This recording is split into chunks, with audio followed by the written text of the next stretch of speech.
오늘 우리 금요 강좌 우리 그리스도의 재림의 모습과 목적에 대한 이야기들을 오늘 해보도록 하겠습니다.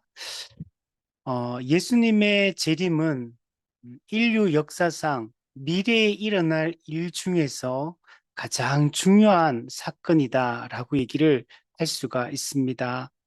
아직 이루어지진 않았지만 예수님께서 반드시 내가 다시 오겠다라고 말씀했고, 이 재림의 날은 역사상 최고의 날이다라고 얘기할 수 있습니다.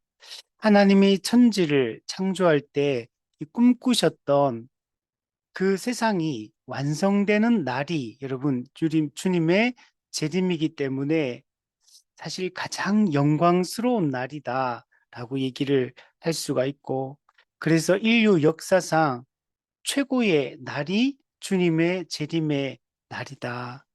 모든 것들이 완성되고 모든 죄가 그치고 죄로 말미암아 찾아왔던 모든 고통들이 사라지게 되고 하나님이 꿈꾸셨던 가장 아름다운 것들을 우리가 맛보고 누리게 되는 날이 재림의 날이기 때문에 우리가 이 최고의 날을 항상 꿈꾸고 소망하며 살아가는 것이 중요합니다. 이 예수님의 재림은 이 초림과 함께 후속사에서 가장 중요한 이 결정적인 전환점을 이루는 사건이라고 이야기할 수 있습니다. 하나님께서 인간과 이 천지 만물을 창조하셨는데 인간이 타락함으로 말미암아 모든 피조 세계가 이 왜곡되고 변질되게 되었습니다. 그때 예수님의 초림 사건은 그 모든 회복이 시작되는 날이 이 초림이고, 그리고 이 재림은 회복이 완성되는 날이 재림이기 때문에 이 구속사 하나님의 구원 역사에 있어서 이 초림과 재림은 결정적인 전환점을 이루는 사건이고 너무나 중요한 의미를 가지고 있는 날이다라고 얘기를 할 수 있습니다. 예수님은 이미 이 초림하셔서 십자가 사역을 완성하심으로 사탄의 권세를 멸하고 하나님의 나라를 여러분 도래케 했습니다. 이미 회복이 시작이 된 것이고 우리의 구원이 이미 이루어지기 시작을 한 겁니다. 그러나 아직 구원이 완전히 이루어진 것도 사탄의 완전한 멸망이 이루어진 것도 하나님 나라가 완전히 완성된 것도 아직은 아닙니다. 그렇기 때문에 우리 성도는 이 모든 것이 완성될 날을 꿈꾸며 살아가는 것이 중요하고 이것이 우리가 재림을 고대하는 이유인 것입니다. 우리 신학자 게알더스 보스가 이런 얘기를 했습니다. 예수님의 초림으로 인해 타락한 세상의 종말이 시작되었고 예수님의 재림으로 인해 타락한 세상의 종말이 완성될 것이다. 초림으로 인해 세상의 종말이 시작되고 재림으로 인해 종말이 완성될 것이다 라고 얘기를 하고 있습니다. 그리고 지금 우리가 살고 있는 이 교회 시대는 이미 시작된 그 하나님 나라와 아직 완성되지 않는 하나님 나라의 그 긴장 속에 두 나라가 지금 아직까지 이 두 세대가 공존하고 있는 이런 상황 속에 현재 우리가 살고 있는 겁니다. 예수님의 초림으로 종말이 시작됐다는 얘기는 우리의 구원, 우리의 회복이 시작되었다는 말이에요. 그리고 예수님의 재림은 우리의 구원이 완성되는 날이다. 그래서 우리는 믿음의 결국 구원의 완성을 현재 꿈꾸며 살아가고 있는 것입니다. 또한 예수님의 이 재림으로 예수님의 초림으로 이 타락한 옛 세상이 무너지기 시작했고 예수님의 재림으로 타락한 옛 세상은 완전히 멸망하게 되고 예수님의 초림으로 새 세상이 시작되었고 예수님의 재림으로 이 새 세상이 완성되게 여러분 되는 것입니다. 우리는 이것을 꿈꾸며 현재 우리 살아가고 여러분 있는 것입니다. 지금 우리가 살고 있는 이 교회 시대는 이 세대와 오는 세대가 아직 중첩되어 있고 이 세대와 오는 세대가 이 긴장 속에 갈등하고 대립하고 있는 이런 시대를 우리가 살고 있습니다. 그러나 우리가 분명히 여기서 기억해야 될 것은 오는 세대가 이 세대 안으로 침투해 들어와서 오는 세대, 즉 완성된 하나님 나라가 있다, 그 완성 하나님 나라에서의 그 능력과 그 영광이 이 현 세대 속으로 침투해 들어왔기 때문에 우리는 지금 이곳에서도 그 하나님의 통치와 하나님의 나라를 누리며 살아갈 수가 있고 완성된 하나님 나라의 그 영광과 그 능력을 이 땅에서도 우리는 체험하며 살아갈 수 있는 자가 우리가 되게 된 겁니다. 그래서 예수님을 믿는 우리에게 현재 이루어진 것들이 어떤 것이고 그것이 얼마나 영광스러운 것인가를 우리가 아는 것이 여러분 매우 중요합니다.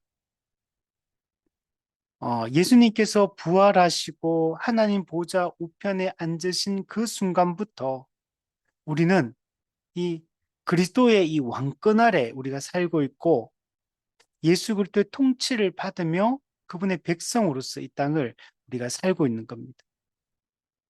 그리고 예수님의 이 재림은 이미 확립된 이 왕권이 완전하게 이루어지고 공개적으로 이제는 완전히 드러나는 이 순간이 예수님의 재림이라고 이야기를 할 수 있습니다. 재림은 단순히 미래에 일어날 그냥 하나의 그냥 사건에 이런 불과한 것이 아니고 우리 신자의 삶이 또 우리가 앞으로 살아야 될 삶의 본질이 무엇인가를 보여주고 있는 그런 종말론적 지평이라고 이야기를 할 수가 있습니다. 예수님의 재림으로 창조 목적이 완성되게 될 겁니다. 하나님 나라의 우주적 승리가 여러분 이루어지는 날이 바로 예수님의 재림이다라고 얘기를 할 수 있습니다. 그래서 우리 신자들은 예수님의 다시 오심, 이 재림을 이 고대하며 꿈꾸며 우리 살아가는 것이 매우 중요합니다. 고린도전서 15장 24절에서 26절에 보면 그리스도가 모든 통치와 모든 권세와 능력을 멸하시고 나라를 아버지 하나님께 바칠 때라. 예수님이 재림하는 그때는 이 모든 악한 영적 세력, 모든 악한 이 세력의 완전한 멸망을 가지고 올 것이고 또 예수 그리스도의 그 통치권, 하나님 나라가 아버지 하나님, 성부 하나님께 여러분 다시 되돌려지는 그런 때입니다. 그때가 이루어지는 그 날까지는 예수님이 모든 원수를 그 발 아래 두시고 왕노릇 하시게 될 거다라고 말씀을 하고 있습니다. 그래서 우리는 이 날을 꿈꾸며 우리 살아가는 것이 중요합니다. 헤르만 바빙크가 이런 얘기를 했습니다. 그리스도의 중보적 왕권은 재림까지 계속된다. 그리스도는 재림하셔서 중보적 왕권을 성부 하나님께 바치시며 하나님이 만유 안에 만유가 되시는 영원한 상태가 도래한다. 그러므로 예수님의 재림은 역사의 종결이 아니라 역사의 목적론적 완성이다. 하나님이 이 인류 역사 속에서 하시려고 했던 그 모든 것들이 예수님의 재림을 통해 그 목적이 완성되게 될 거다. 그 하나님이 만유 안에서 만유가 되신다. 예. 하나님이 이 만물 안에 충만케 되어지는 하나님의 통치가 완벽하게 이루어지는 그런 날이 이루어지게 될 것이다. 그 날이 바로 예수님의 재림의 때다라고 얘기를 하고 있습니다. 그래서 오늘 하고 우리 다음 주 2시간 동안에는 이 재림과 관련된 이야기들을 우리 해보려고 합니다. 이 2시간 동안 이 4가지 주제에 대한 얘기들을 하려고 하는데, 첫 번째는 그리스도의 재림은 신약 성경에서 얼마나 중요하게 다루어지고 있는가에 대해서 이야기를 하려고 합니다. 그래서 재림의 중요성에 대해서 우리가 깊이 인식을 우리가 해야 됩니다. 두 번째는 그리스도는 어떤 모습으로 재림하시는가? 그리스도의 재림의 모습에 대한 이야기들을 나누려고 합니다. 세 번째는 그리스도의 재림 이후에는 어떤 일이 일어나는가?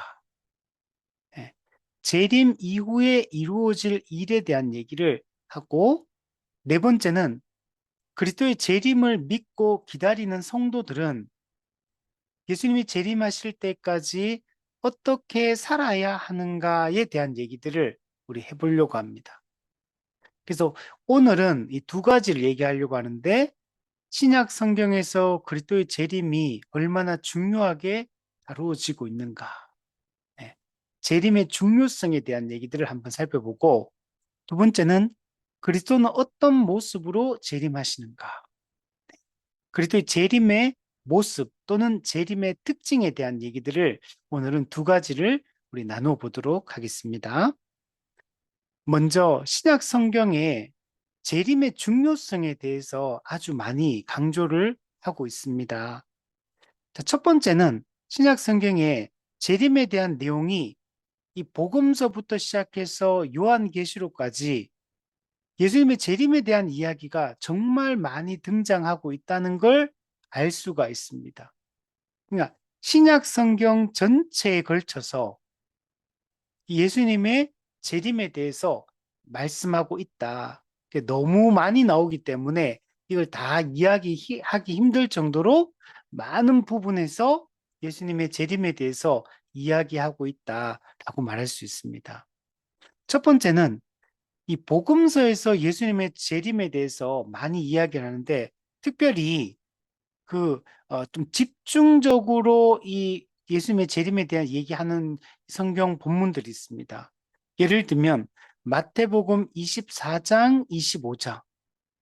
여기 보면 예수님의 재림에 대한 아주 많은 이야기들을, 다양한 이야기들을 하고 있다는 걸 알 수가 있고, 마가복음 13장, 그리고 누가복음 21장, 이 내용들을 읽어보면 예수님의 재림과 관련된 이야기들을 아주 풍성하게 하고 있다는 걸 알 수가 있습니다.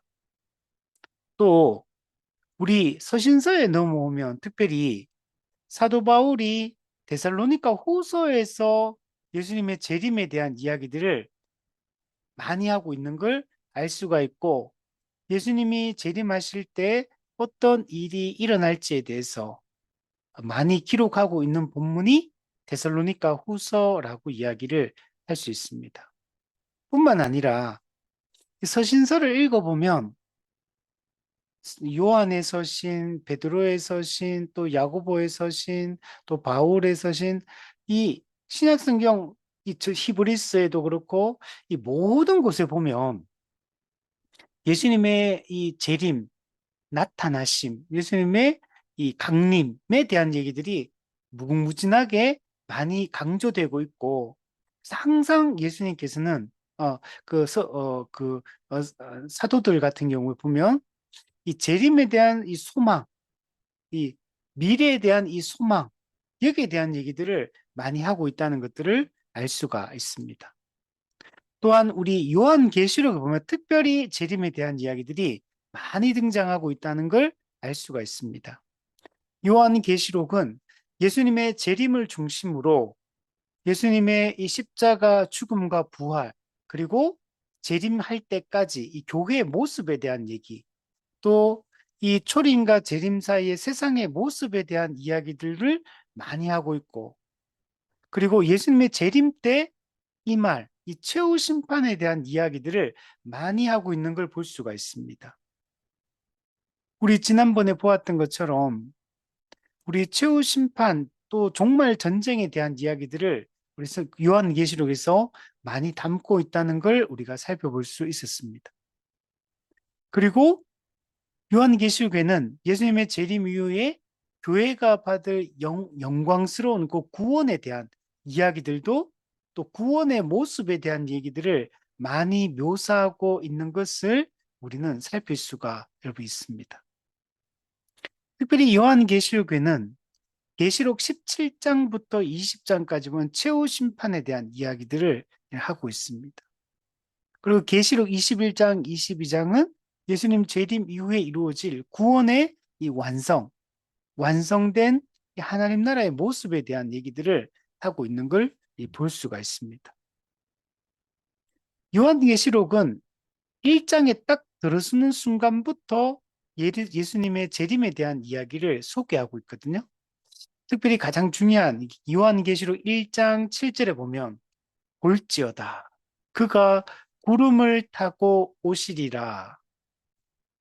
예수님이 이 재림하실 것을 요한계시 여는 순간부터 이야기를 하고 있고 또 요한계시록의 결론 부분에 가면 요한계시록 22장이 성경 전체의 마지막 장이거든요. 근데 그 이 계시록 22장 7절 그리고 12절에 보면 예수님 이렇게 말씀합니다. 내가 속히 오리라. 예수님은 이 성경을 마지막으로 기록할 때 예수님은 내가 속히 오겠다. 이 두 번 반복해서 이 기록하고 있는 걸 볼 수 있고 그때 이 말을 들은 성도들이 아멘 주 예수여 오시옵소서. 예. 내가 속히 오겠다 그러니까 교회 성도들이 아멘 주 예수여 오시옵소서 마라나타 이렇게 하는 걸로 성경이 그리고 끝납니다. 그 정도로 여러분 이 재림 신앙이 얼마나 중요하고 이 성경에서 이 예수님의 재림에 대한 이야기들을 많이 하고 있는가를 여러분 알 수가 있는 겁니다. 그럼 계시록의 이 마지막 장 성경 전체의 결론 부분에 이게 재림으로 끝난다는 것은 성경의 결론이 예수님의 재림이라는 사실을 보여주고 있는 겁니다. 그럼 성경 전체의 결론이 예수님의 재림은 하나님이 창세기 1장에서 이 천지 만물과 인간을 창조할 때 이 모든 창조의 목적이 무엇인가를 여러분 보여주고 있는 겁니다. 예수님의 그 재림을 통해서 하나님의 이 구원의 역사가 종결되어지고 하나님의 나라가 완성될 것을 여러분 보여주고 여러분 있는 겁니다. 그래서 오늘날 우리 성도들은 이 재림에 대한 이 신앙을 갖는 것이 중요하고 재림을 소망하는 것이 너무나 중요합니다. 우리 재림과 관련해서 주님의 오심을 이 고대하고 기다리는 이런 표현들이 성경에 많이 등장하거든요. 주님의 재림을 기다리라고 성경은 그리고 그날을 사모하라고 이 명령을 하고 있어요. 우리는 항상 예수님의 이 재림을 생각하며 이 땅을 우리가 살아가는 것이 중요합니다. 우리가 일상에 매여서 예수님의 다시 오심을 기억하지 못하고 살아가는 그런 어리석은 자가 되면 안 됩니다. 우리 성경에서는 이 재림의 때는 최후 심판의 때라고 얘기를 하고 있고 그날은 갑자기 올 것이고 최종적인 평가가 이루어지게 될 것이고 영원한 운명이 결정되게 될 것이라고 말씀하고 있어요. 사람들은 아직 시간이 많다고 생각하며 살고 있지만 예수님의 이 복음서에 등장하는 예수님의 많은 가르침들, 이 비유들을 보면 그리고 또 서신서에 등장하는 이 내용들을 살펴보면 우리가 그렇게 가볍게 아직 여유가 많은 것처럼 늑장을 부리고 여유를 부릴 수 없다는 사실들을 성경은 보여주고 있습니다. 우리 열 처녀 비유의 미련한 다섯 처녀, 우리 이 예수님의 재림을 기다리지만 준비하지 않고 깨어있지 아는 결과가 어떤 건가를 잘 보여줍니다. 그리고 성경에 보면 부자, 이 거지와 부자 이게 나오잖아요. 그 부자는 평생을 부자로 살았어. 또 성경에 보면 어떤 사람이 장사를 해가지고 엄청나게 많은 수익을 냈어요. 근데 창고가 자기가 얻은 수익을 쌓아둘 것이 없어서 내가 더 큰 창고를 짓고 내가 평생 이게 그냥 먹고 살 걸 내가 쌓아두고 인생을 이제 즐기겠다. 이렇게 생각을 했지만 그 예수님께서 그 인생을 자기가 누리기도 전에 먼저 부르신다는 거예요. 부르시면 네가 쌓아놓은 이 모든 것이 어떻게 되겠느냐? 누가 그것을 누리겠느냐? 라고 예수님께서 반문하시는 것들을 볼 수가 있습니다. 지금 사람들의 이 머릿속에는 재림이라는 게 없어요. 사람들의 머릿속에는 예수님이 지금 곧 오시겠다. 내가 반드시 속히 오겠다. 갑자기 도둑같이 오겠다. 어, 그리고 심판하겠다. 라는 이 너무나 중차대한 이 말씀이 성경에 기록되어 있고 이것이 끊임없이 강조되고 선포되고 있음에도 불구하고 사람들의 머릿속에는 재림, 그리고 최후 심판, 영원한 지옥과 영원한 천국으로 나뉘어질 것에 대해서 이 두려움을 가져야 되는데 이 생각이 사람들의 머릿속에는 없습니다. 불신자들은 이 모든 걸 그냥 거부해버리고 예수 믿는 신자라 하는 사람들도 이 재림이 머릿속에 없다는 걸 우리가 너무 많이 보게 됩니다. 소망하지 않고 고대하지 않고 우리가 너무나 정말 이 세상에 초점을 맞추고 이렇게 살고 있는 것을 우리가 생각하게 됩니다. 근데 예수님의 재림은 갑자기 이루어지게 될 거고 우리가 슬기로운 다섯 처녀의 내가 속하리라고 우리가 가볍게 생각해서는 안 되는 겁니다. 미련한 다섯 처녀들도 그들도 예수님을 거부했던 게 아니에요. 그들도 기름은 준비하지 않았지만 등은 준비하고 있었어요. 그들도 그 신랑이 오시기를 기다리고 있는 사람들이었어요. 그러나 그들은 기름이 준비되어 있지 않았고 신랑 대신 예수님께서 오셔서 슬기로운 다섯 처녀만 신랑을 맞이한 슬기로운 다섯 처녀만 혼인잔치에 천국 잔치에 데리고 갔고 그리고 천국 문은 굳게 여러분 닫혀버렸어요. 뒤늦게 찾아와서 천국 문을 두드려도 그 천국 문은 열리지 않는 겁니다. 그게 갑자기 이루어지기 때문에 우리가 늘 정신을 차리고 깨어 있을 걸 강조를 하고 있는 겁니다. 그 성경에 예수님은 반드시 속히 재림하신다. 그리고 재림하시면 예수님은 최후 심판을 하신다. 그러므로 너희는 정신을 차리고 깨어서 살아가라. 주님의 다시 오심을 고대하며 기다리며 살아가라 라고 말씀을 하고 있는 겁니다. 그럼 예수님의 재림은 예수님 본인 자신도 여기에 대해서 말씀하시고 천사들도 재림에 대해서 얘기하고 사도들도 재림에 대해서 분명하게 선포하고 있는 걸 볼 수가 있습니다. 첫 번째로 예수님 본인 자신이 자신의 재림에 대해서 분명하게 말씀하고 있습니다. 마태복음 25장 31절에 보면 인자가 자기 영광으로 모든 천사와 함께 올 때에 자기 영광의 보좌에 앉으리니 예수님은 자기 영광으로 이 땅에 오실 겁니다. 모든 천사와 함께 오실 것입니다.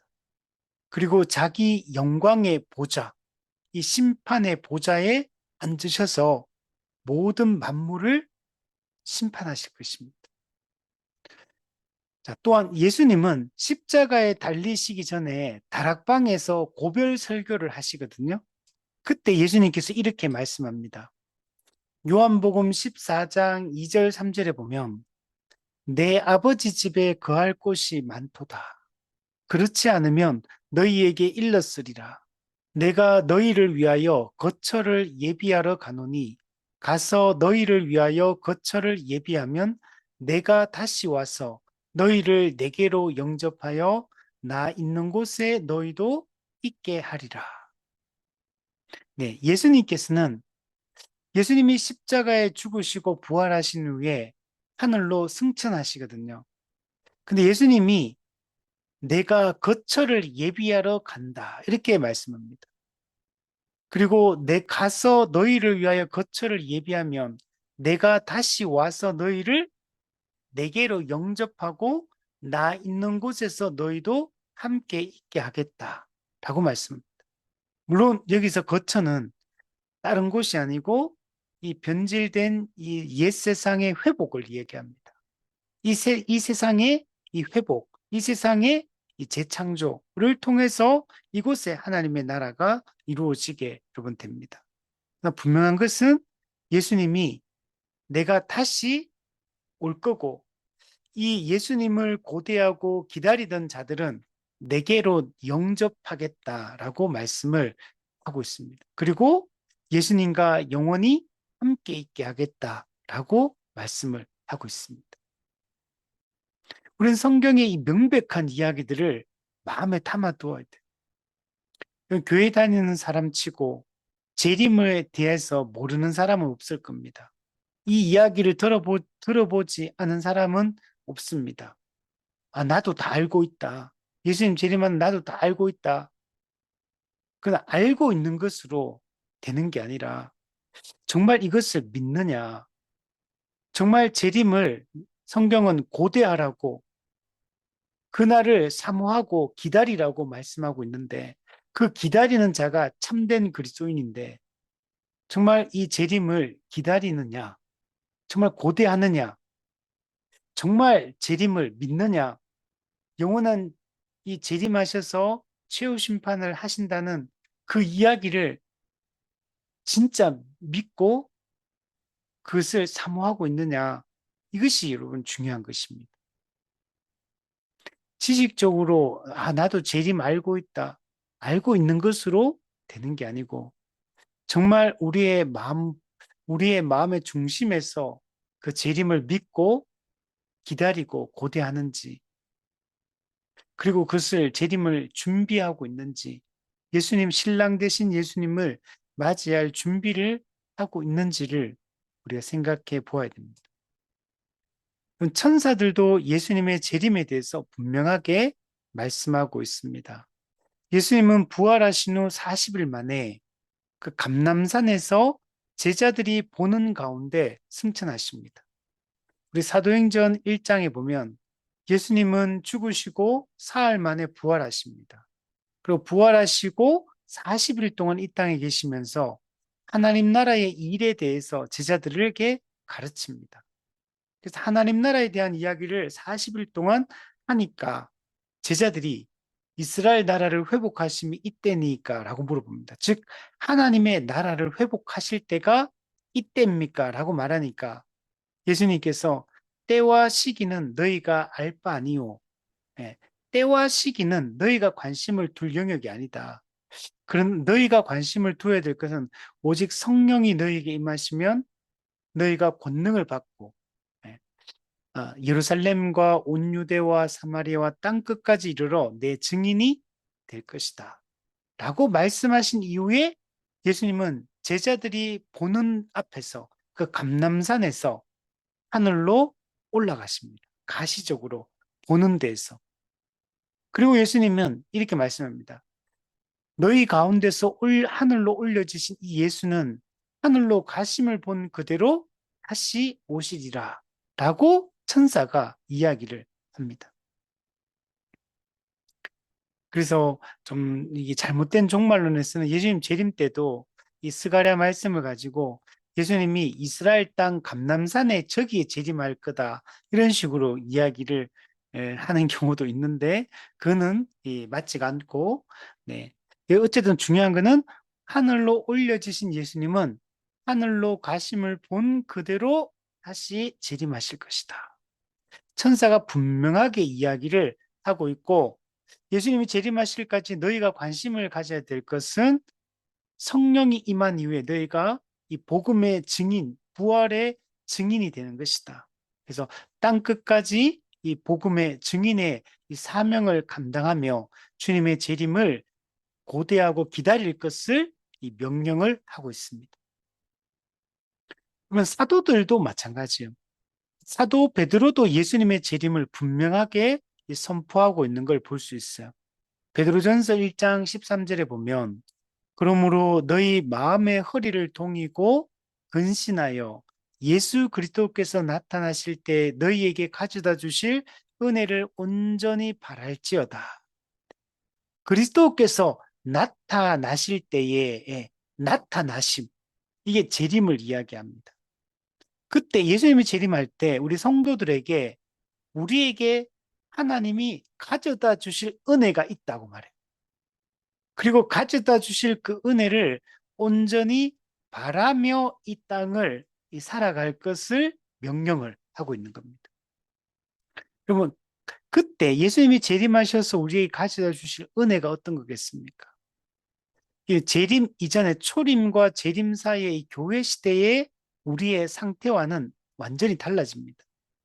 우리가 우선은 죄 짓는 걸 그치게 됩니다. 그리고 우리를 둘러싼 이 악한 세상 풍조에서 우리는 완전하게 벗어나게 됩니다. 죄의 그 오염, 죄의 이 권세로부터 완벽하게 우리는 이 벗어나게 되는 것입니다. 그리고 우리는 하나님의 얼굴을 이제는 대면하여 보게 될 것이고, 삼위 하나님과 대면해서 그 영광을 누리게 될 것이고, 그리고 또한 우리 성도들 간에도 모든 악한 자들이 심판을 받아 영원한 지옥으로 형벌을 받게 될 것이고, 구원받은 모든 신구약의 하나님의 백성들이 우리가 깊은 성도의 교제를 갖게 될 것. 우리가 지금 이 땅에서 누리는 성도의 교제는 매우 제한적이에요. 그리고 이 땅에서는 우리가 주일날, 주일 공예배 때 우리가 최고로 은혜의 모든 방편이 압축되어 있는 주일 예배 때 이 땅에서 천국의 그 하나님과의 교제, 성도의 교제를 가장 충만하게 누릴 수 있는 때거든요. 그러나 여기는 한계가 있는 겁니다. 우리가 여전히 죄성을 가지고 있고 여전히 우리는 하나님의 뜻에 대한 그 완벽한 이해를 갖고 있는 것도 아니에요. 하나님과의 교제도 성도와의 교제도 아직은 불완전한 상태고 한계를 가지고 있거든요. 근데 예수님이 재림하시면 이 모든 것들이 이루어지게 될 거라는 거예요. 우리는 그 때를 온전히 바랄지어다. 네, 여기 보세요. 바라라라고 하잖아요. 바랄지어다. 정말 오늘날 우리는 그걸 바라고 있는가? 우리는 하나님이 가셔서 은혜에 대한 기대감이 있는가? 우리는 지금 무엇을 바라고 있는가? 우리의 머릿속을 사로잡고 있는 생각은 무엇인가? 우리는 어디에 시간을 쓰고 우리의 마음을 어디에 쏟고 있는가? 우리가 하나님과의 교제나 성도와의 교제에 대해서 정말 사모하고 있는지, 우리 무엇을 바라보고 있는지 다시 한번 우리 생각해 볼 필요가 있습니다. 우리는 하나님 안에서 우리에게 주어질 것들에 대해서 온전히 바라야 돼. 우리는 이 재림 신앙을 가지고 살아가는 게 중요합니다. 사도 요한도 재림에 대해서 얘기해요.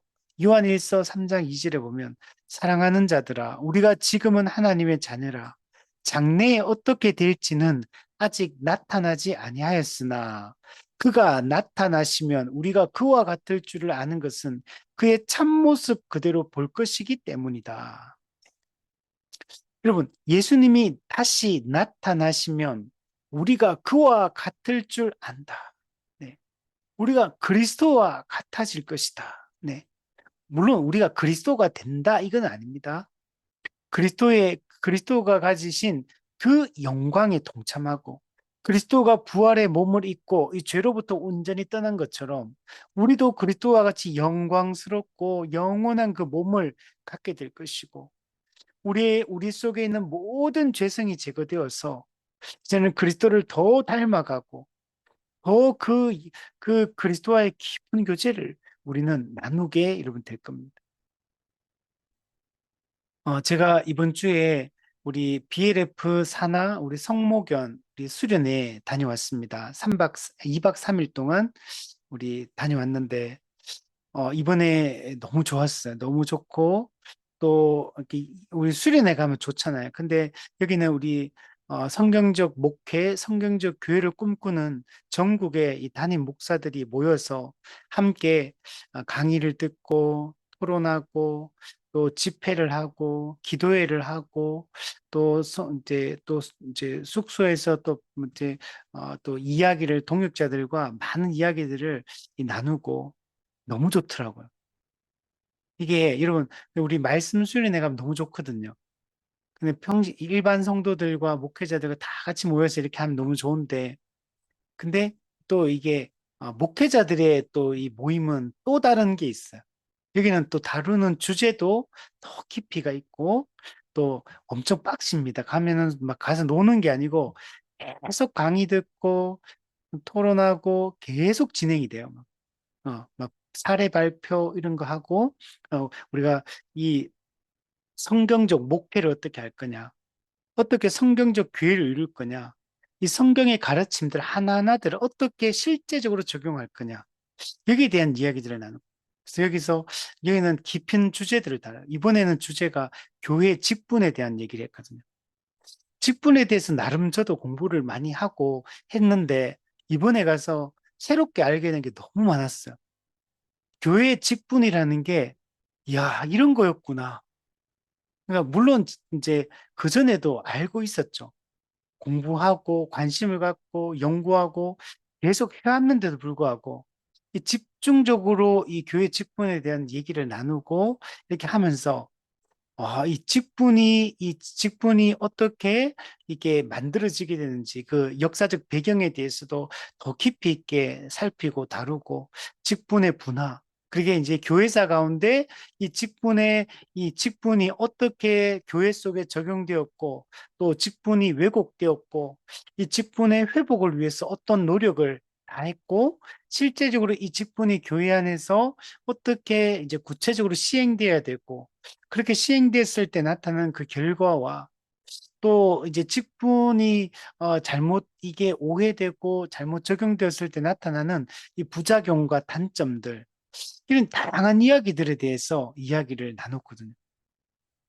너무 좋은 거예요. 이야, 정말 이번에 들으면서 이렇게 만약에 직분이 제대로 수행된다면 야, 엄청나게 변화되겠다. 이 직분이 얼마나 영광스럽고 교회를 안전하게 만들며 교회를 충만하게 만드는 것인가. 야, 이 직분이라는 게 이렇게 중요한 거였구나 하는 걸 다시 한번 더 느끼게 여러분 되었습니다. 근데 이 땅에서 이 직분의 역할을 잘 이게 이루어지는 교회가 되어도 제가 야, 엄청나겠다는 생각이 들더라고요. 근데 이, 이 직분이 이 땅에서 아무리 잘 이루어진들 이 땅에서는 또 이 지상교회 한계를 가지고 있거든요. 근데 여러분 예수님이 재림하시면 그 직분 원래 그 이제 교회가 가진 이 항존직들이 이 예수 그리스도가 우리에게 모본을 보여주신 거거든요.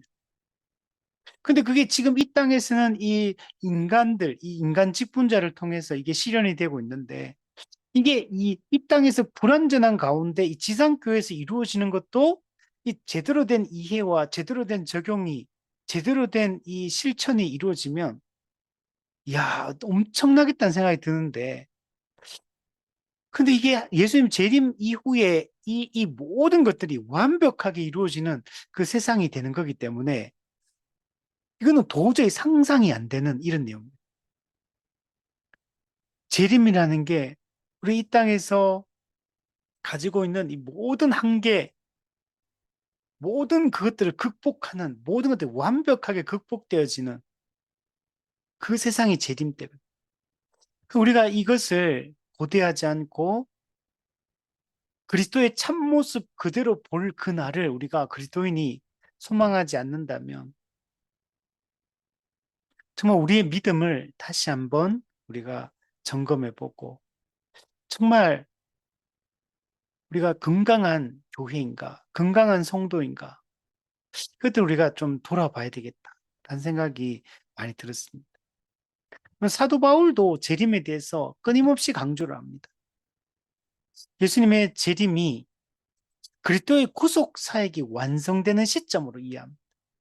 성도가 누릴 최종적인 승리, 우리가 최종적으로 얻게 될 그 위로가, 여러분, 우리 위로를 경험하게 되는 때가 예수님의 이 재림의 때입니다. 특히 데살로니가 전서 4장 16, 17절에 보면 주께서 호령과 천사장의 소리와 하나님의 나팔 소리로 친히 하늘로부터 강림하시리니. 예, 주께서 호령 큰 소리와 함께 여러분 재림하실 거예요, 예수님. 이 호령이 들릴 때, 야, 빨리 들렸으면 좋겠다. 근데 이게 우리가 잠자고 있어도 이 호령을 듣게 될 겁니다. 천사장의 소리를 우리는 듣게 될 거고, 하나님의 나팔 소리가 울리면서 친히 하늘로부터 예수님께서 강림하실 것이다. 그래서 우리 아까 했던 이 세대주의 종말론자들, 이 왜곡된 종말론자들은 예수님이 감람산에서 하늘로 올라갔기 때문에 재림도 이스라엘 땅 감람산에 예루살렘 감람산에 임할 거기 때문에 우리가 나중에 재림할 때 거기 있어야 된다.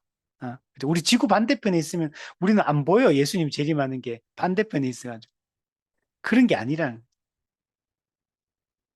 모든 사람이 인지할 수 있도록 임하시고 공개적으로 임하시고 가시적으로 임하시고 아무도 부정할 수 없게끔 예수님이 임하실 때 천사장의 소리, 하나님의 나팔 소리, 호령과 함께 그리고 그리스도 안에서 먼저 죽은 자들이 일어나게 됩니다. 그 후에 예수님 재림 때 살아있는 자들이 구름 속으로 끌어올려 이 휴거라고 했죠. 근데 이게 그 세대주의에서 말하는 그런 휴거 개념은 아니에요. 음. 그래서 우리가 이게 어떤 식으로 이루어질지 모르지만 재림하시는 예수님을 영접하게 될 겁니다. 이게 마중나가 영접하는 거거든요. 그리고 그리하여 우리가 항상 주와 함께 있으리라. 그리스도와 함께 있으리라. 그 마태복음 25장에도 보면 예수님이 재림하시면 양과 염소로 분리하거든요. 그때 오른편에 있는 양들에게 하는 말이 아, 나와 함께 이렇게 그리고 이제 그 왼편에 이제 나를 떠나 예수님을 떠나는 거. 그리스도의 그 완전한 임재 가운데 거하느냐, 그리스도의 완전한 부재 가운데 거하느냐, 이게 천국과 지옥의 여러분 본질인 거예요. 사도 바울도 빌립보에서 그리스도와 내가 함께 있기를 소망한다. 내가 몸을 떠나 그리스도와 함께 있는 것이 내가 정말 가장 간절히 원하는 것이다. 그리스도인의 진정한 그리스도인의 우리 진짜 속마음이 뭐야 되냐면 이 몸을 떠나 그리스도와 함께 있기를 소망하는 거. 우리 지금 죄성을 가지고 있잖아요. 우리 스트레스 받잖아요. 나 때문에 스트레스 받고 다른 사람 때문에 스트레스 받고 우리 환경 때문에 스트레스 받고 우리 상황 때문에 스트레스 받고 사람 때문에 스트레스 받고 또 우리의 죄성 때문에 우리 죄성이 막 나타 끊어지지 않는 우리 죄성 때문에 고통스러워하고 또 우리 속에 있는 이 내재된 이 악한 면 때문에 또 그 모든 죄성 때문에 이 땅에서 우리는 고통을 받고 사는 거죠.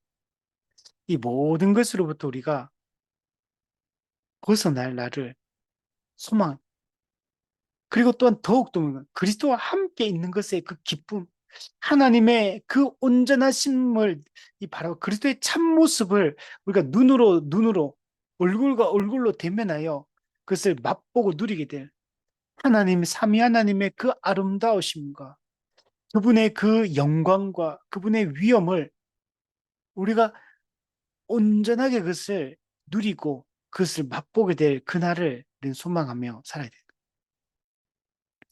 이 땅에서는 우리가 웃을 일이 많이 없지만 우리 이 땅에서는 고민거리가 많지만 영원한 천국에서는 고민거리가 없어. 항상 기쁨에 넘치고 그 성도의 영원한 안식을 누리며 우리 살게 될 거야. 그 날을 우린 소망해. 디모데전서 6장 14절에도 우리 주 예수 그리스도께서 나타나실 때까지 흠도 없고 책망받을 것도 없이 이 명령을 지키라. 예수 그리스도께서 나타나실 거야. 그때까지 우리 어떻게 살아야 돼? 흠도 없고 책망받을 것도 없이 이 복음의 이 가르침, 복음의 이 명령을 지키며 우리는 살아가는 자가 되어야 돼. 이게 참된 신자의 모습인 거죠. 그럼 우리 성경을 볼 때 이 성도들이 재림이라는 게 머릿속에 떠난 것처럼 느껴지는 사람들이 있나요? 사도들 중에, 성경 기록자들 중에, 성경에 나타나 있는 사도행전에 기록되어 있는 이 성도들, 바나바, 저 디도, 디모데, 야고보, 성경에 있는 인물, 바울 서신에 나타나 있는 이 베드로 서신에 나타난 인물들, 그 내용들, 이 사람들의 머릿속에 이게 재림에 대해서 소망이 약해지고 있고 소망의 그 재림을 머릿속에서 잊어버리고 있거나 이런 느낌을 받나요? 그런 모습이 전혀 안 나타나잖아요. 참된 신자의 마음속에는 이 재림에 대한 소망으로 가득 차 있는 걸 볼 수 있거든요. 그래서 데살로니가 전서에 보면 1장에 보면 믿음의 역사가 그들을 통해 나타나고 예. 또 이 땅에서는 그죠? 사랑의 수고를 하며 살아가요. 그리고 소망의 인내를 하며 살아가는 걸로 나타나 있잖아요. 참된 그리스도인 구원받은 성도가 믿음의 역사가 일어나지 않는 성도가 어디 있으며 사랑의 수고를 하지 않는 사람이 어디 있으며 소망에 인내하지 않는 성도가 어디 있습니까? 성도들 성경에 기록되어 있는 성도들 중에 그게 없는 성도들이 있나요? 좀, 좀 연약함이 있기는 있죠, 물론. 사람마다 그 성숙도도 다르고 연약함이 있지만 그러나 그들 속에는 믿음의 증거들이 뚜렷하게 나타나요. 그들은 사랑의 수고, 성도를 사랑의 수고를 하며 성도를 섬기고 은혜를 활용해서 자기를 희생하며 남을 섬기고 복음을 위하여 그죠? 순교까지 하며 이렇게 살아가요. 근데 그 어떻게 그 모든 근데 고난과 박해가 있고 핍박이 있는데도 왜 그렇게 살아갑니까? 소망의 인내를 왜 합니까? 그리스도의 다시 오심을 그리스도의 공의로운 심판을 그리스도가 이루실 완성된 하나님 나라의 영광스러움을 바라보고 있기 때문에 그런 거 아닌가? 우리 철로역정에 보면 이 좁은 문을 통과하고 십자가를 체험하고 그의 죄짐이 떨어지고 아름다운 옷을 더러운 옷을 벗고 아름다운 옷을 입어서 그리스도의 의의 옷을 입게 되고 영원한 천국에 대한 그 하나님의 백성됨, 양자됨의 그 은혜를 확신하고 그리고 교회로서 이제 쭉 살아가는 그 모든 과정이 갈수록 시간이 지나 인생이 시간이 지나면 지날수록 천국이 점점 더 가깝게 느껴지고 더 선명하게 보이기 시작해요. 그래서 주님의 우리가 우리가 육체적 죽음을 죽고 그리고 다시 재림할 것에 대한 그리고 그것을 통해 이루어질 누리게 될 그 영광에 대한 이 소망이 점점 커지는 걸 볼 수 있거든요. 이게 성도의 모습이에요. 이게 성도의 우리 마땅하고 당연한 성도의 반응이어야 되고 모습이어야 되는 겁니다. 자, 세 번째로 초대 교회의 예식 그리고 인사말에서 예수님의 재림이 강조되는 걸 볼 수 있어요. 첫째로 이 세례식, 그다음 성찬식, 예수님이 직접 제정하신 거예요. 세례도 성찬도 예수님이 직접 제정하신 것이고 우리의 신약 교회에게는 매우 중요한 이 예식이 세례와 성찬이죠. 특별히 성찬은 더더욱 그래요. 이 재림과 밀접한 연관성이 있어요. 성찬과 재림, 이 밀접한 연관성이 있어요. 왜 그러냐면 성찬은 세 가지 의미가 있거든요. 첫 번째로 성찬은 이 구원론적 의미가 있어요. 그리스도의 살을 찢으심, 피를 흘리심의 의미를 기억하는 겁니다.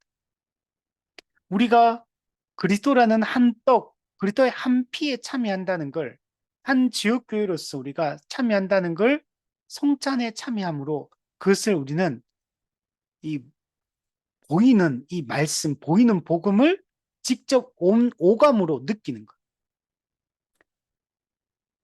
그래서 우리는 그 떡을 먹고 그 잔을 마심으로 그리스도가 우리를 위해서 살을 찢으시고 피를 흘리신 것의 의미를 기억해야 돼요. 한 떡에 참여하고 한 잔에 참여하는 걸 가시적으로 보여줘야 돼요. 그래서 복음의 그 표와 인의 역할을 하게 되는 겁니다. 두 번째는 이 교회론적 의미가 있어요. 세례를 통해 한 지역교회에 속하여 한 몸으로서 이 땅을 살아가거든요. 그 성찬은 내가 한 몸 된 교회라는 사실을 확인하는 게 이 성찬이에요. 그래서 성찬을 지금 현재 열린 성찬을 교회가 다 하고 있거든요. 근데 닫힌 성찬을 해야 돼요. 우리가 세례를 통해서 여러분 세례를 받을 때 내가 두 개 교회에 속하게 됩니까? 내가 세례를 받을 때 대구 교회도 속하고 서울 교회도 속하고 부산 교회도 속합니까? 우리 이 지상 교회는 시공간의 물리적 한계를 가지고 있는 상태거든요. 우리가 보편 교회, 우주적 교회지만 우리는 지금 이 땅에는 지상 교회는 지역 교회 형태로 이 땅에 존재할 수밖에 없어요. 보편 교회가 지역 교회로서 존재하는 방식이에요. 그리고 우리가 세례를 받으면 내가 세례받는 그 지역 교회의 한 몸으로 그 구성원이 되어서 그 회원이 되어서 살아가는 거. 세례 때 그렇게 됐잖아요. 그러면 성찬 때는 내가 보편 교회로서 내가 이 지역 교회에 속하여서 내가 살아간다. 라는 걸 확인하고 표시하고 하는 게 여러분 성찬인 거예요. 내가 이 한 지역교회로서 내가 살아가야 돼서 그럼 거기서 뭐 하냐면 내가 섬겨야 될 대상이 누구인가? 내가 누구에게 헌신해야 되는가? 내가 누구를 위해서 내가 먼저 기도해야 되는가? 내가 헌신해야 될 대상이 누구고 내가 함께 살아가고 함께 피차 권면을 가르칠 때 그 대상이 누구인가를 명확히 해야 돼요. 교회 3대 표지, 말씀, 성례, 권징 이건 전부 다 누가 교회인가? 누가 우리 회원인가? 누가 우리 구성원인가? 이걸 확인하는 거거든요. 이게 전제되어 있는 개념인가? 그래서 성찬을 통해서 반드시 닫힌 성찬, 울타리 성찬을 통해서 누가 이 지역에 속한 자인지 명확하게 구분해서 뚜렷하게 그것을 느낄 수 있도록 해야 되는 거예요. 성도도 그걸 뚜렷하게 느끼게 되고 외부 타교인이 왔을 때 그 뚜렷하게 느끼게 되고 우리 지금 지역교회 나오지만 아직 세례받지 않은 자들과 뚜렷하게 이게 구분을 시켜야 돼. 이걸 통해서 우리가 정말 그 설교의 말씀 선포의 대상이 누군지, 성례의 대상이 누군지, 권쟁의 대상이 누군지 명확하게 해서 살아가야 되는데 이런 의미가 있고 성찬의 세 번째는 이게 중요한 게 있는데 이게 뭐냐면 성찬은 천국 잔치를 미리 맛보는 시간이에요. 완성된 하나님 나라의 그 영원한 안식을 미리 맛보는 시간이 여러분 성찬입니다. 천국 잔치를 미리 맛보기 하는 시간. 이게 성찬이에요. 그래서 이 성찬은 재림과 밀접하게 연관이 되어 있는 거예요. 우리가 천국 잔치를 이 땅에서 밀접하게 그것을 경험할 수 있는 게 이 성찬이다. 라고 말할 수 있습니다. 고린도전서 11장 26절에서 너희가 이 떡을 먹으며 이 잔을 마실 때마다 주의 죽으심을 그가 오실 때까지 전하는 것이니라.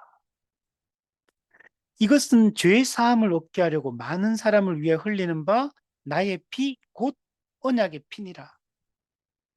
여러분, 이 우리가 하나님과 언약 관계에 있다는 걸 이 성찬을 통해서 우리는 확인을 하는 것. 그러니까 이 성찬을 교회가 거행을 하고 있잖아요. 예수님이 직접 제정하셨고 2000년 교회사 가운데 이 성찬을 계속적으로 거행해 오고 있어요. 이걸 통해서 우리는 이 성찬이 재림과 얼마나 이 성찬을 우리가 거행하고 있다는 사실은 이 재림을 전제하고 있는 얘기들을 하고 있는 거예요. 또한 초대교회 성도들은 인사를 할 때 인사말이 뭐냐면 마라나타였어요. 내가 속히 오리라 라고 예수님 계시록 22장에 두 번에 걸쳐서 강조하셨고 성경 전체의 결론인 계시록 22장 마지막 구절에서 아멘 주 예수여 오시옵소서 마라나타 이렇게 하죠. 뿐만 아니고 고린도전서 16장 실제로 문안 인사할 때 마라나타 이걸 인사를 하는데 16장 21절 22절에 보면 나와요. 나 바울은 친필로 너희에게 문안하노니 만일 누구든지 주를 사랑하지 아니하면 저주를 받을지어다. 우리 주여 오시옵소서 또는 우리 주께서 임하셨도다 라고 이렇게 인사를 나누는 겁니다. 그 인사의 주된 내용이 뭐냐면 우리 주여 오시옵소서. 주님의 재림을 고대하는 게 초대교회 성도들의 인사말 속에 가득히 담겨 있어요. 초대교회 성도들은 박해받는 성도들이었거든요. 엄청난 박해와 핍박을 받았어요. 이 박해를 받는 성도들은 숨어서 자기의 정체를 드러낼 수 없고 숨어서 그러나 살면서도 우리 인사를 할 때 성도들이 그들의 진정한 소망은 이 땅이 아니었고 우리 주여 오시옵소서. 이게 우리의 인사말이 돼야 돼. 이 땅에서 우리가 한 인간으로 이 죄 가운데 살아가는 게 얼마나 고통스러운 일이에요. 우리 인생은 멀리서 보면 희극이지만 가까이 보면 비극이다 그러잖아요. 타락한 세상 속에서 우리가 살아가는 거는 이게 쉬운 일이 아니고 힘든 일이에요. 고통스러운 일이고. 물론 우리가 예수 믿고 회복되었기 때문에 이 땅에서 우리가 천국을 미리 맛보고는 있지만 그건 아직 완성되지 않았어. 그 성도들에게도 모든 타락한 이 인간과 이 피조 세계에 우리 주께서 다시 오시는 것이 우리의 유일한 소망이에요. 우리의 진정한 기쁨이고 소망이에요. 제가 어제 페이스북에 우연히 보다가 예전에 연예인 자살 했던 사건 기록이 있더라고요. 여자 연예인 두 명이 엄청 절친이었는데 한 달 간격으로 한 명이 먼저 자살하고 한 달 후에 그 절친 친구가 연예인 또 자살했던 그게 자세하게 기록돼 있다. 우연히 봤는데 그 쭉 읽어보니까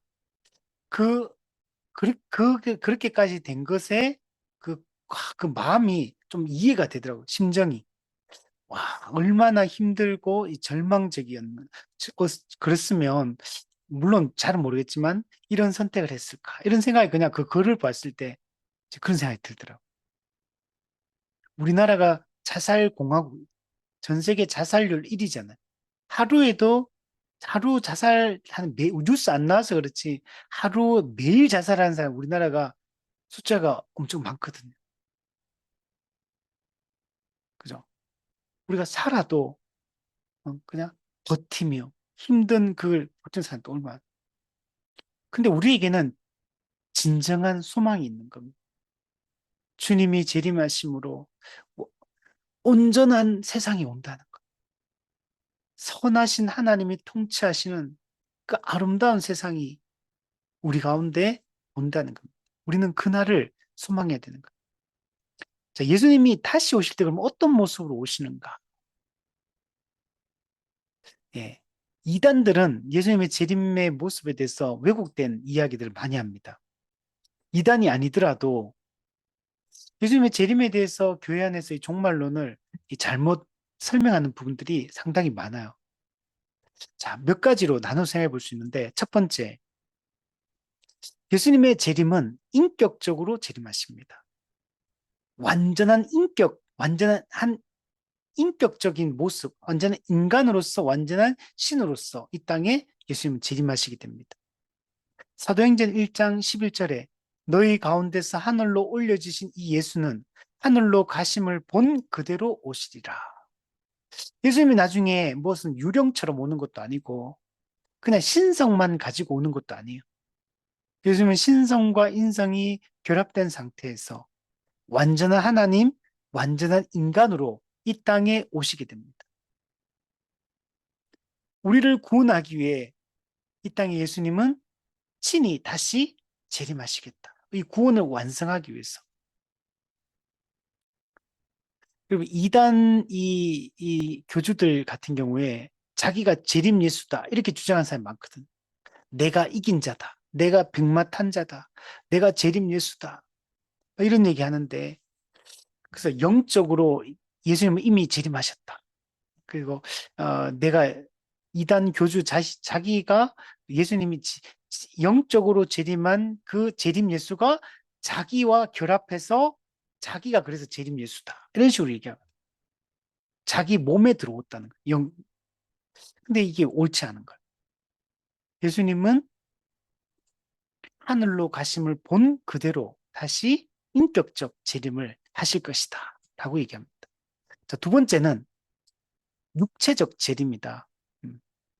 조금 전에 얘기했던 것처럼 예수님은 완전한 하나님으로서 완전한 인간으로서 예수님은 완전한 인간의 영혼과 인간의 육체를 가지고 이 땅에 다시 재림하실 거예요. 그리고 예수님은 영원히 완전한 신성과 완전한 인성, 인간의 육체와 영혼을 영원히 완성된 하나님 나라에서도 영원히 가지고 계시며 존재하실 겁니다. 예수님 교회 시대에 예수님은 지금 어떻게 임하시냐면 말씀과 성령을 통해 영적으로 임하시는 거예요. 예수님은 지금은 말씀과 성령으로 영적으로 임하셔서 자기 백성을 통치하고 계십니다. 근데 예수님 재림 때는 육체적으로 임하시는 거예요. 부활 하늘로 승천하실 때와 똑같이 육체 그대로 이 땅에 재림하시겠다고 말씀을 하고 있습니다. 자, 세 번째는 모든 사람이 눈으로 볼 수 있는 방식으로 재림하실 것이다. 즉 가시적으로 재림하신다. 이 가시적으로 재림한다는 얘기는 이 공개적으로 재림한다는 것. 이단들이 예수님은 이미 오셨다. 그러나 눈에 보이지 않게 재림하셨다. 그래서 예수님은 영적으로 은밀하게 재림하셨다. 이런 식으로 주장하는데 여러분 그거는 옳지 않다. 성경에서는 예수님은 가시적, 공개적 재림을 할 거라고 말씀하고 있습니다. 계시록 1장 7절에 보면 볼지어다 그가 구름을 타고 오시리라. 각 사람의 눈이 그를 보겠고 네, 여기서 각 사람 모든 신자든 불신자든 모든 사람의 눈이 그를 볼 거라는 거예요. 우리의 육안으로 우리의 실제 눈으로 예수님이 재림하는 걸 보게 될 거라. 또 그를 찌른 자들도 볼 것이요.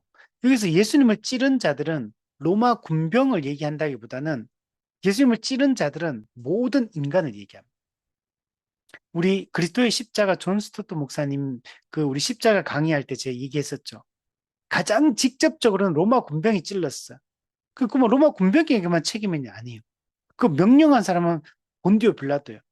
그럼 본디오 빌라도에게 그만 그 두 사람만 책임이 있냐? 아니요. 그들을 사주한 유대 종교 지도자들, 넓게는 유대인 전체가 예수님을 십자가에 못 박으라고 요구했던 거죠. 그러면 그 종교 지도자들이 그들만 책임이 있냐? 아니요. 모든 죄인들이 예수님을 십자가에 못 박은 것. 모든 사람이 책임이 있어. 모든 사람이 예수님의 재림을 보게 될 겁니다.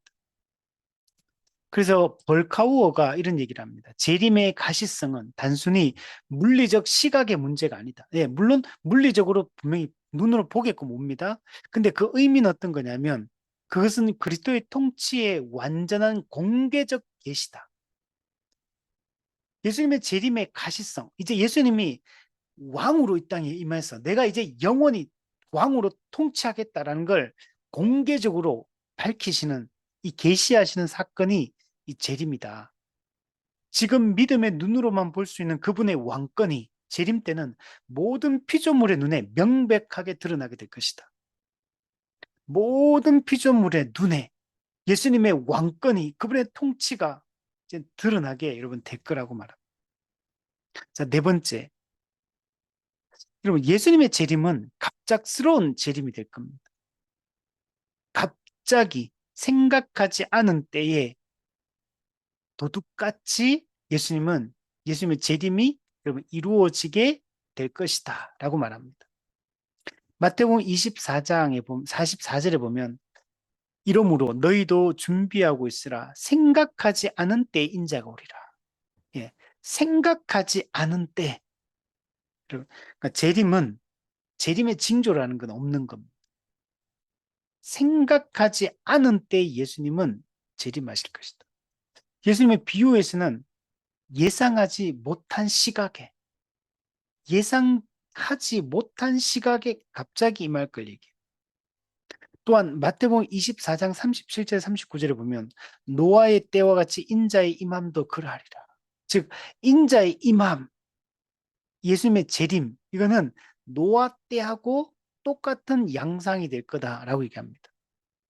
홍수전에 노아가 방주에 들어가던 날까지 사람들이 먹고 마시고 장가 들고 시집가고 있으면서 모세가 그토록 회개하고 노아가 돌아올 걸 그렇게 선포했지만 사람들은 비가 내리고 방주에 노아 가족이 들어가는 날까지 사람들은 계속 먹고 마시고 장가 들고 시집가요. 즉 아주 일상적인 일에 그냥 빠져 있다는 얘기를 합니다. 노아가 그렇게 외쳤는데도 불구하고 그는 아무에게도 노아의 그 가르친 선포가 홍수 심판에 대한 선포가 아무런 영향을 못 미친 거야. 모두 다 그냥 들었지만 다 그냥 부정하고 들었지만 아무도 유의하지 않았어. 인자의 임함도 그와 같으리라. 즉 오늘날도 우리가 보면 똑같죠. 외쳐도 그냥 공허한 울림처럼 되돌아옵니다. 아무리 이야기를 해도 사람들의 귀에 와닿지가 않아요. 그게 불신자들은 당연하고 교회 안에서도 이 외침이 사람들의 귀에 잘 들어가지 않는 것 같아요. 이게 만약에 들어간다면 사람들의 신앙의 모습이 달라지고 생각하는 게 달라져야 되거든요. 이걸 아는 사람처럼 생각하고 믿는 사람처럼 행동해야 되는데 그런 모습이 잘 나타나지 않는다는. 재림을 고대하고 기도하는 사람들, 우리 맞지 않다. 홍수가 나서 그들을 다 멸하기까지 깨닫지 못했다. 홍수가 났어요. 홍수가 40일 밤낮 비가 내리잖아요. 물이 순식간에 불어나거든. 물 우리 보면 알지만 한 며칠만 물 막 쏟아져도 홍수가 막 나잖아요. 근데 이거는 그런 수준이 아니에요. 40일 동안 아침 저녁으로 밤낮 주야로 물이 하늘의 창이 열리고 땅의 기품의 샘들이 터져서 땅에서는 물이 콸콸 쏟아나고 하늘에 물폭탄이 떨어지고 이게 40일 밤낮 계속 되잖아요. 그러면 사람들이 이 팔공산이 잠기고 앞산이 잠기고 팔공산이 잠기는 정도 되면 야 이게 노아가 외쳤던 하나님의 심판이구나 라고 느껴야 되잖아요.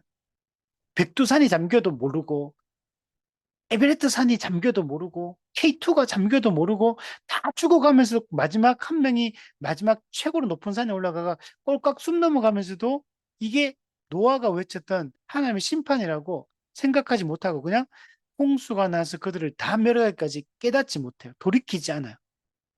깨닫지 못해도 회개 안 한다는 얘기예요. 인자의 임함도 이와 같으리라. 사람들은 계속 그렇게 한다는 거예요. 마태복음 24장 40절에서 41절. 그때 두 사람이 밭에 있으면 한 사람은 데려가고 한 사람은 버려둠을 당할 것이요. 두 여자가 맷돌질을 하고 있으면 한 사람은 데려가고 한 사람은 버려둠을 당할 것이다. 자, 이 이야기는 예수님이 재림하면 실제로 우리 그 세대주의가 얘기하는 거 휴고 당해가지고 한 사람은 데려가고 한 사람은 땅에는 이런 얘기를 하는 게 아니에요, 이거는. 이 이야기는 밭을 메고 있다, 맷돌질을 하고 있다. 이 말은 예수님이 재림할 때 일상적인 일을 하고 있을 때 예수님 재림한다는 얘기를 하는 거. 그리고 한 사람은 데려가고 한 사람은 버려두면 당한다. 이 얘기는 천국 갈 사람과 지옥 갈 사람이 분리된다는 얘기를 하는 거예요. 세대주의 얘기는 공중 재림할 때 휴고 당해서 이 땅에 남는 사람이 있고 하늘로 올라간 사람이 있고 그런 얘기 하는 게 아니고 데살로니가 전서 5장 3절 그들이 평안하다 안전하다 할 그때에 임신한 여자에게 해산의 고통이 이름과 같이 멸망이 갑자기 그들에게 이르니 결코 피하지 못하리라. 예, 평안하다 안전하다 할 그때에 임하는 겁니다. 멸망이 갑자기 임하기 때문에 피하지를 못해. 신랑이 갑자기 들이닥치기 때문에 준비되어 있지 않으면 이미 때는 늦게 되는 겁니다. 천국 문은 닫히고 아무리 두드리고 해도 그 천국 문은 열리지 않는 것입니다. 예수님, 그러나 여러분, 우리 신자에게는 사실은 갑작스럽지 않아요. 깨어서 준비하며 기다리는 신자에게는 예수님의 재림이 갑자기 이루어지지 않습니다. 왜냐하면 신자는 어둠에 있지 않기 때문에, 어둠에 속한 자가 아니기 때문에 신자에게는 이것이 갑작스럽게 느껴지지 않는다는 얘기예요. 데살로니가 전서 5장 3절에서 5절. 평안하다 안전하다 할 그때에 임신한 여자에게 해산의 고통이 이른과 같이 멸망이 갑자기 그들에게 이르니 그들이 결코 피하지 못하리라. 이거는 불신자에 해당하는 얘기. 불신자들에게는 이게 갑작스러운 게 돼요. 그러나 형제들아, 바로 뒷구절이에요. 형제들아, 너희는 어둠에 있지 아니하며 그날이 도둑같이 너희에게 임하지 못하리니 너희는 다 빛의 아들이요 낮의 아들이라. 여러분, 성도는 빛의 아들, 낮의 아들이 어둠에 속한 자가 아니에요. 그렇기 때문에 신자에게는 예수님의 재림이 도둑같이 임하지 않게 되는 겁니다. 준비된 자들은 늘 재림을 고대하고 기다리며 늘 살고 있기 때문에 그것이 갑작스럽게 느껴지지 않는 것. 주님이 오실 때 기쁨으로 예수님을 맞이하게 될 것이기 때문에 그렇습니다. 다섯 번째로 예수님의 재림은 영광스러운 재림이 될 겁니다. 우리 초림 때는 예수님이 강보에 쌓인 아기의 모습으로 초라하게 임하셨습니다. 그 예수님의 여러분 구약 시대 동안에 메시아의 오심에 대해서 끊임없이 얘기를 했거든요. 구약 성경에서. 그 메시아 예언 구절들이 엄청 많아요. 근데도 사람들은 그걸, 그걸 염두에 두지 않고 마음에 담고 있지 않다 보니까 예수님이 재림하실 때 알아보는 자가 별로 없어요. 그 알아보는 사람도 있긴 있었죠. 성경에 보면 목자들, 양을 치는 목자들이 알아보고 또 동방박사, 그 보합을 들고 찾아왔던 동방박사들, 그리고 시몬과 안나 같은 선지자들, 소수의 사람들이 예수님이 아기 예수가 태어났을 때 아기 예수의 탄생이 이 메시아의 탄생임을 알아봅니다. 그러나 예수님이 재림하실 때 아주 초라한 모습으로 나타납니다. 이사야 53장에 보면 그는 주 앞에서 자라나기를 연한 순 같고 마른 땅에서 나온 뿌리 같아서 연한 순, 봄에 새싹이 돋아날 때 연한 순 살짝만 건드리면 어스러져 버려. 마른 땅에서 나온 뿌리. 여러분, 메마른 땅에 이렇게 산에 가면 메마른 땅이 메마를 때 그 땅에서 나무의 뿌리가 막 나옵니다. 흙에서 막 떨어져 나오고 이 사막 같은 데 보면 그죠? 마른 땅에 나온 그 아주 볼품 없는 그런 나무들에서 뿌리가 다 드러나가지고 볼품 없어요. 고운 모양도 없고 풍채도 없은즉 우리가 보기에 흠모할 만한 아름다운 것이 없도다. 예수님의 초림 때는 흠모할 만한 아름다운 것이 없어. 누가복음 2장 6절 7절 거기 있을 그때 해산할 날이 차서 첫 아들을 낳아 강보로 싸서 구유에 누웠으니 이는 여관에 있을 곳이 없습니다. 아기 예수의 탄생은 오늘날처럼 멋진 그죠? 그 병원에서 또 산후조리원 가가지고 정말 깨끗한 곳에서 안전하게 이렇게 태어나신 게 아니고 그 구유에 사람이 잠자는 곳이 아닌 동물이 잠자는 그 구유에 아기 예수를 두이십니다. 요한복음 1장 5절 빛이 어둠에 빛이 돼 어둠이 깨닫지 못하였다. 1장 9절에 11절 참빛 곧 세상에 와서 각 사람에 비추는 빛이 있었나니 그가 세상에 계셨으며 세상은 그로 말미암아 지은 바 되었을 때 세상이 그를 알지 못하였고 자기 땅에 오매 자기 백성이 영접하지 아니하였다. 예수님의 초림은 그리고 예수님의 이 땅에서의 삶은 이런 삶이었어요. 인자가 머리 둘 곳이 없는 그런 삶이었고 그러나 여러분 예수님의 재림 때는 만왕의 왕이요 만주의 주로서 영광과 권능과 위엄을 가지고 오실 겁니다. 천군 천사들의 호의를 받으며 예수님은 재림하실 거예요. 또한 성도들이 다 같이 수행합니다. 우리 대통령 보면 알잖아요. 대통령 보면 경호원도 탁 따라붙고 그 수많은 수행원들이 같이 붙어가지고 걸어오잖아요. 우리 뭐 기업의 회장들 보면 혼자 걸어오지 않잖아요. 보면 비서들 딱 붙고 경호원들 붙고 또 그 호위하는 임원들 탁 붙어가지고 쫙 오잖아요. 그럼 멋있잖아요. 영광스럽고 이 권세 있는 모습 오잖아요. 예수님이 재림하실 때도 천군 천사의 호의를 받으며 성도들이 수행하며 승리자요 심판주로서 영광스럽게 이 땅에 여러분 오실 것입니다. 그리고 모든 사람이 다 보게 될 거예요.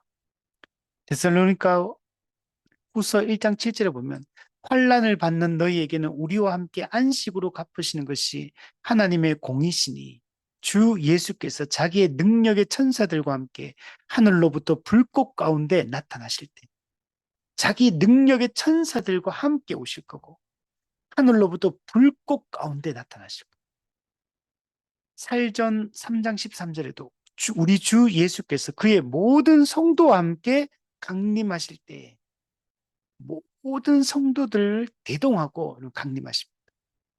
데살로니가 후서 1장 10절 그날에 그가 강림하사 그의 성도들에게서 영광을 받으시고 모든 믿는 자들에게 놀랍게 여김을 얻으실 것이다. 또 마태복음 25장 31절 인자가 자기 영광으로 모든 천사와 함께 올 때 자기 영광의 보좌에 앉으리라. 영광의 보좌. 예. 이 하나님의 그 통치권이 행사되고 심판권이 행사되어지는 그 자리에 앉게 될 거예요. 마태복음 25장 모든 민족을 그 앞에 모으고 각각 구분하기를 양과 염소를 구분하는 것 같이 하여 양은 그 오른편에 염소는 왼편에 두리라. 예. 예수님은 심판하기 위해서 이 땅에 오신 겁니다. 구원을 완성하기 위해 이 땅에 오신 겁니다. 계시록 19장 내가 하늘이 열린 것을 보니 보라 백마와 그것을 탄 자가 있으니 그가 공의로 심판하며 싸우더라. 하늘에 있는 군대들이 희고 깨끗한 세마포 옷을 입고 백마를 타고 그를 따르더라. 그의 입에서 예리한 검이 나오니 그것으로 만국을 치겠고 예수님의 재림은 예리한 검으로 만국을 칠 거예요. 친히 그들을 철장으로 쇠막대기로 다스릴 거예요. 아주 예수님 철장 아주 강력한 힘과 권세로 다스리게 될 거예요. 또한 친히 하나님 곧 전능하시니 맹렬한 진노의 포도주 틀을 밟겠고 예수님은 진노의 포도주를 하고 진노하기 위해 이 땅에 오시는 거예요. 그 옷과 다리에 이름을 쓴 것이 있으니 만왕의 왕이요 만주의 주라 하였더라. 이제 예수님은 만왕의 왕으로 만주의 주로서 이 땅에 오시는 겁니다. 또 여섯 번째, 예수님의 재림은 단회적입니다. 즉, 딱 한 번 이루어진다. 그리스도의 재림을 단 한 번에 이루어지는 사건으로 성경은 묘사를 하고 있습니다. 세대주의가 이중재림, 공중재림, 영적으로 엄밀하게 재림하고 첫 번째. 두 번째, 7년 대환란 후에 지상재림, 육체적으로 가시적으로 재림할 거다. 그리고 1000년 동안 천년왕국에서 왕노릇하고 그리고 새하늘과 새 땅이 이루어질 거다. 그렇게 얘기하지만 그는 옳지 않아. 여러분, 재림은 딱 한 번이에요. 히브리스 9장 28절 이와 같이 그리스도도 많은 사람의 죄를 담당하시려고 단번에 들이신 바 되었고, 예. 여러분, 예수님의 죽음도 딱 한 번만 필요한 거예요. 단 한 번의 영원한 속죄를 이루는 희생 제사를 드리는 거지. 마찬가지로 우리를 구원에 이르게 하기 위하여, 즉 구원의 완성에 이르게 하기 위하여 죄와 상관없이 자기를 바라는 자들에게 두 번째 나타나시리라. 예, 자기를 바라는 자들에게, 예, 우리 예수님이 완전한 이 구원은 자기를 바라는 자들을 구원하기 위해서 예수님이 오셔서 최후 심판을 하시고 구원을 완성하는 거예요. 즉, 그러니까 심판이 최종적인 목적이 아니고 구원이 최종적인 목적인 거예요. 그러나 구원이 이루어지려면 심판이 먼저 이루어져야 되는 거예요. 그래서 예수님은 자기를 바라는 자들에게 나타나시는 거예요. 그래서 성경에서는 이 그리스도의 나타나심을 단 한 번, 한 번 더라는 개념으로 쓰고 있는 거예요. 성경에는 세 번째 재림에 대한 묘사가 없습니다. 또한 재림이 두 단계로 이루어진다. 공중재림, 지상재림. 이런 개념도 없어요. 예수님의 초림이 있었고, 재림이 딱 한 번, 초림이 한 번, 재림이 한 번. 재림하시면 모든 것이 완성된다. 재림으로 심판이 완성되고 구원이 완성된다. 이렇게만 성경이 명백하게 이야기를 하고 있는 겁니다. 자, 정리하면 우리는 재림의 이 중요성을 아는 게 중요합니다.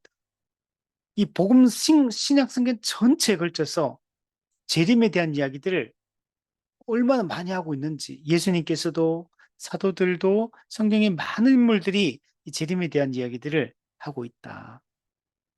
모든 이 신약 성경 전체적으로 이 재림에 대해서 강조하고 있고 이 재림을 사모하고 고대하고 바라보고 기다리라고 말씀을 하고 있습니다.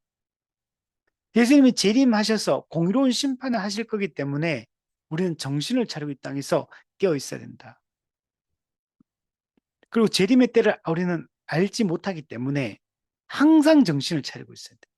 항상 이 땅에서는 하나님의 전신갑주를 입고 우리 군대에서 4주 경계를 하며 항상 긴장감을 놓지 않고 경계태세를 풀지 않고 살아가는 것처럼 이 땅에 살아가야 돼. 이 땅에는 이 영적 전투가 벌어지고 있는 현장이기 때문에 무장을 해제하거나 긴장감을 놓치고 살아서는 안 되는 겁니다. 그리고 예수님 재림은 초림과는 전혀 다른 그 영광스러운 만왕의 왕으로 만주의 주로서 구원자여 심판자로서 이 땅에 오실 것이다. 그래서 우리는 정신을 차리고 깨어 있어야 되는 거예요. 다른 이들과 같이 자지 말고 오직 깨어 정신을 차릴지라. 우리는 낮에 속하였으니 정신을 차리고, 예, 우리가 그 구원의 완성에 이르기 위해서 우리가 이 땅에서 정신을 차리고 주님의 재림을 소망하며 우리 살아가고, 예수님 재림할 때까지 사도행전 1장의 말씀처럼 주의 복음을 땅 끝까지 전파하며 우리가 이 땅에서 이 교회적 삶을 우리 살아가며 주님이 언제 오시더라도 기쁨으로 맞이할 수 있는 그런 우리가 다 되었으면 좋겠습니다.